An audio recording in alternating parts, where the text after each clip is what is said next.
খাবার শুধু পুষ্টির উৎস নয়, এটি দেশের সংস্কৃতি ও পরিচয়ের এক অঙ্গ।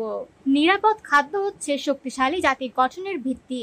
তবে বাংলাদেশে ভেজালমুক্ত খাদ্যের অভাব দিনের আলোয়। সেই চ্যালেঞ্জের মুখোমুখি হয়ে ২০১৭ সালে দেশের নতুন এক উদ্যোগের যাত্রা শুরু করেন উদ্যোক্তা তামজিদ সিদ্দিক। তিনি সহ ২ উদ্যোক্তার সঙ্গে মিলে স্থাপন করেন নিউ ফার্মার্স, দেশীয় খাদ্যপণ্য বিক্রির একটি প্রতিষ্ঠান যা ভেজালমুক্ত খাদ্য সরবরাহের পাশাপাশি কৃষকদের ন্যায্য দাম দেওয়ার লক্ষ্য নিয়ে কাজ করে। শুরুর সময় নিউ ফার্মার্স চাল, মশলা, মধু, ঘি ও সরষের তেল সহ মাত্র ৬০ ধরনের পণ্য বিক্রি করত। আজ তাদের পণ্যের সংখ্যা দাঁড়িয়েছে ১০৫। শুরুতে ৪ জন কর্মী দিয়ে যাত্রা শুরু করেছিল প্রতিষ্ঠানটি।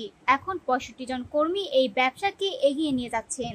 মূলত অনলাইন মাধ্যমে বিক্রি হলেও প্রতিদিন ৩ শতাধিক ক্রয়াদেশ প্রতিষ্ঠানটি পায়। তামজিদ সিদ্দিকের ব্যবসায়িক যাত্রা নতুন নয়। ১৯৯৮ সালে এইচএসসি পাশের পর তিনি শুরু করেছিলেন বিভিন্ন ব্যবসা। ২০০১ সালে প্রতিষ্ঠা করেন যোগাযোগ সেবাদাতা প্রতিষ্ঠান জানালা বাংলাদেশ। ২০১৩ সালে চালু করেন আউটডোর কার্যক্রম সংক্রান্ত প্রতিষ্ঠান দ্য বেজ ক্যাম্প বাংলাদেশ। এই অভিজ্ঞতা তাকে দেশের কৃষি খাতের বাস্তবতা ও কৃষকের জীবনের সঙ্গে পরিচয় করিয়ে দেয়।